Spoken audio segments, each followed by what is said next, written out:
Good afternoon, ladies and gentlemen, and welcome to another episode of the Daily Friends Show. I'm your host, Nicholas Lorimer, today joined by Chris Hattingh. Let's get into the first news story of today, and that is this absolutely amazing quote from the ANC's National Working Committee meeting with the National Executive Committee of the ANC that took place recently, which is, according to News 24, the DA is making us look bad. ANC top brass say GNU partner successes are showing them up. It's a fascinating little story about the internal discussions within the ANC that apparently many of the ANC senior leaders are concerned that the DA has been making them look bad on the national stage. The National Working Committee, in its assessment of the GNU ahead of this week's meeting of the National Executive Committee, has found the ANC needs to invest in competent communicators to compete with the DA's, quote, strategic communications. A National Working Committee member anonymously told News 24 that they were concerned that DA ministers were outperforming their ANC counterparts. They cited, for example, the DA Minister of Public Works, Dean McPherson, revealing just days after assuming office that cyber criminals had looted 300 million rand from the department over 10 years, and also making bold announcements, including plans to demolish the construction mafia and relocate government offices to city centres. They also talked about Gate McKenzie from the Patriotic Alliance, publishing a list of artists on social media who had gotten COVID-19 relief funds, and also announcing the department would no longer fund international trips for superfans as being things that gave them good news coverage and a populist appeal. The source told News 24 the DA ministers came out as much more aggressive and much more competent, much more dedicated to making sure they succeeded. We saw this when they had to present budgets. Those budgets were prepared by the directors generals who were appointed by the ANC. So we are asking, why can't our ministers do these things? Unfortunately, we have not employed competent communicators, and the DA has a very good communication strategy. They communicate far better than us. We also decided that our people must rein in ministers who are not communicating the government's successes. There was also a comment in the story about how this person believes that ANC ministers are actually afraid of the media and therefore often will try to not have to do media interviews. So, Chris, this is kind of fascinating, and I'm sure it's making everyone in the DA's headquarters sort of giggle with glee. But I think what's kind of interesting here is, on one hand, the ANC is... They're not even considering the possibility that maybe their ministers are being outperformed because they're not up to the task, not motivated enough, too kind of kept back in the old ways of doing things, too complacent. What do you make of this story? So the biggest maybe issue for the ANC here is to focus on the quote-unquote effective comms and having the right people in those positions versus having the right sort of things or the wins to actually communicate. So if you've got your communicators, your administrators, your systems in place to push out those communications effectively, that's one thing. But are your ministers, your representatives as the ANC actually doing the work that can then be communicated? So they shouldn't lose sight and only think it's only about maybe smoke and mirrors, but actually focus on getting the basics right. And I want to reinforce that point around basics. For in a lot of these examples, not as though the DA ministers and representatives are proposing silver bullet solutions, reinventing the wheel. It's just a case of going back to basics, where for the ANC, in the position that they've become used to as the majority party, access to state resources and patronage, influence, always the biggest political force since 1994, maybe that burden of incumbency or that the comfort of incumbency, you then within that you become very comfortable with how you're conducting yourself. You don't question, are you actually doing what you should as a public servant, given the position that you've been given by voters and South African citizens. So going back to what can they effectively do, what is their role, what they're responsible for with the salaries that they receive and the perks they receive.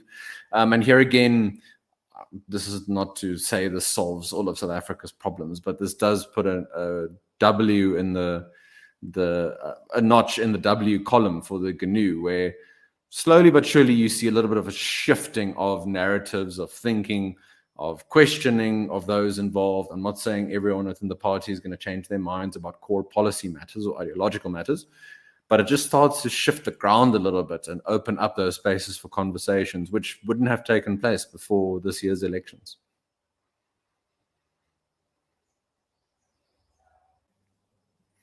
Right. You can't just message your way out of, decades of poor performance in governments. So I think, while it's not clear that the DA has really, in practical terms, outperformed the ANC, I wouldn't expect them to, even if they were the most competent people in the world. It's, been 1 month since the cabinet was announced. But communications are an important part, to be sure. And I think the DA is showing its strengths here by managing to out-communicate the ANC. But when it comes down to it, the ANC can't just release more press statements or talk to the media more, because they're going to have to answer difficult questions. And you have to have good answers to those questions if you want to actually be able to turn people around on how you're doing in government. So, I completely agree. There's definitely a space here for the GNU to genuinely improve governance, as we both see the ANC and DA try to outcompete each other in terms of who can perform better in government. And that can only be good for South Africans in general, to see our politicians being responsive and try to earn our vote, which is exactly how our democracy should work. Okay, let's move to another story, and this is about Western Cape Premier Alan Winde, who says that the Western Cape is being shortchanged in its provision of resources by the national government. He said that the Western Cape is now the third most populous province. Even not that long ago, the Western Cape was the fifth most populous province, but is now up to third place with a population of almost 7.5 million people, and that something like 150,000 new residents are settling in the province every single year, which means it is also one of the fastest growing. Winde says that despite this, they're still only getting the fifth largest allocation from national government in terms of provincial allocations to each province. But more than that, he says it's not just that the Western Cape is being shortchanged. He believes that the Hattingh and KZN, which are, of course, the two other biggest provinces, are also being shortchanged. In fact, Hattingh and KZN by themselves have about 45% of South Africa's population. So if you add in the Western Cape to that, you've got more than half of all South Africans living in those three provinces. And I think this is undeniably true, that there's been this sort of argument out there that the poorer provinces aren't able to raise money themselves, and therefore they need to be allocated more, even as their services continue to decline and as more and more South Africans are moving away from South Africa's smaller provinces, from the Free State, from Limpopo, from the Northwest, from the Eastern Cape, to move to the big cities in KZN and Gauteng, and especially in the Western Cape. Chris, what's your take on this? Yeah, I think as the government in general is under more fiscal pressure, you've got a higher debt to GDP ratio that has been increasing the last few years, but also coupled with a higher interest rate environment. So it's difficult for governments, especially in sub-Saharan Africa, to take on more debt. Their credit ratings have declined, so there's less fiscal room to spend more, and then, of course, to also borrow more from international bodies like the IMF, the World Bank, maybe now in other cases, the BRICS Bank, and some others. So you're going to run into the tighter fiscal position, which then filters down to national government having to maybe balance its interest where it is spending. So you've got to pay back your debt on the one hand, your interest on your debt. On the other hand, you as government need to spend on things like infrastructure, schooling, healthcare, other priorities for your citizens who are experiencing more and more economic pressures of their own. Within that broader context, then you have the current situation where you've got one province that on many metrics is performing better than most of the other provinces, not only in terms of population growth, but quality of life, GDP per capita, employment rate, job opportunities being created, infrastructure investment. There was a new table shared recently on social media indicating how much the city of Cape Town plans to invest over the next 3 to 5 years in bulk infrastructure, things like water infrastructure, versus cities like Johannesburg and Durban, where Johannesburg, as the heart of the economic heartland of the country, should enjoy much more fiscal spending power, as it were, and bigger budgets to allocate. So if that's then your pressure point, where your one province, which is governed by an opposition party, is doing better, then you as national government, governed by up until this year's elections governed by one other party, you run into those tension points and those considerations. So I'm not directly saying there's something maybe malicious behind it, but there are these sort of incentives and these allocation priorities around spending. Where does the money go, et cetera, et cetera. There's, of course, an opportunity here for the Western Cape provincial government to look at I don't want to call it alternative sources of funding, but just how do you deal with this particular issue to still then deliver, good quality of life to your citizens where you can as a provincial government. You have certain rights under the Constitution. There are other things that aren't part of the Constitution, so work within those and make sure that those are communicated to the citizens there who are ultimately taxpayers in your province. And I think that adds to your support then and your credibility within that province, and it sends a sort of signal to people in other provinces around how you govern, yes, you've got fiscal constraints, there's the tension between national and provincial, but you're trying to do what you can with what you have. So it's, that idea of cutting your cloth, your suit according to how much cloth you have. You don't overpromise and underdeliver. You see what the issues are, you focus on priorities, and you move on from there. But overall, I do think the Premier does have a point. It just depends on now how the Western Cape provincial government deals with this. It's the reality. Now you deal with it accordingly. It's also worth mentioning that there is, of course, a political dimension to all of this too, not just because the Western Cape is controlled by the DA outright right now, but also that if you look at those three provinces, Gauteng, KZN, and the Western Cape, those are also the three provinces where the ANC has been having the toughest time electorally. And I think that there is a bit of an incentive for the ANC to continue to make sure that its strongholds, which are the more rural provinces with the shrinking populations, are the ones that are getting a higher than perhaps they should share of the national budget, because that's kind of with the basis of their support now. So that's also something to consider and perhaps challenge the ANC over, because so far, despite higher spending per person in some of those provinces, we haven't actually really seen much of an improvement in services at all in those provinces. Okay. Let's move into international news a bit, and the Middle East seems to be hotting up again. We've recently seen the Israeli government carried out targeted strikes to assassinate senior members of some of its opponents. I believe a guy who's been described by some as one of the most important figures, if not the second in command, of the Lebanese militant group that's controlled by Iran, Hezbollah, was killed in an Israeli strike in Beirut recently. And Ismail Haniyeh, who is the Hamas leader, political leader at least, not based in the Gaza Strip. In fact, he's been living in Qatar or in Iran since 2017, was also killed in an Israeli strike shortly after they targeted Hezbollah. This seems to be the Israelis kind of making a very bold move here. Tensions have been rising recently with Hezbollah, and there has been some speculation that Hezbollah and Israel may end what has been a sort of relatively low-grade war between the two on the northern border of Israel, and that this will turn into a full-fledged regional conflict.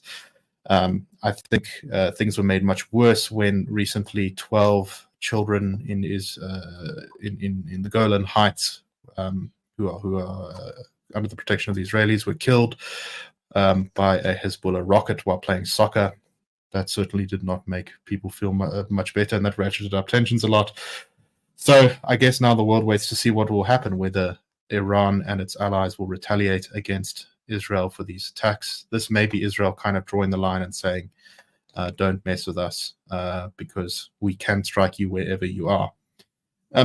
Chris, what do you make of this? Looks like, I think we're really in the kind of limbo now about whether this is going to be the sort of climax of tensions or whether this is going to be only the beginning of a further round of ratcheting up. What do you think? And a part of the wider calculus here on the part of Israel might be in the context of Prime Minister Netanyahu's recent visit to Washington, concerns from Israel's part around what role the US is playing or will be willing to play both during and after the upcoming presidential elections. So as Israel, what sort of stall do you set out for yourself?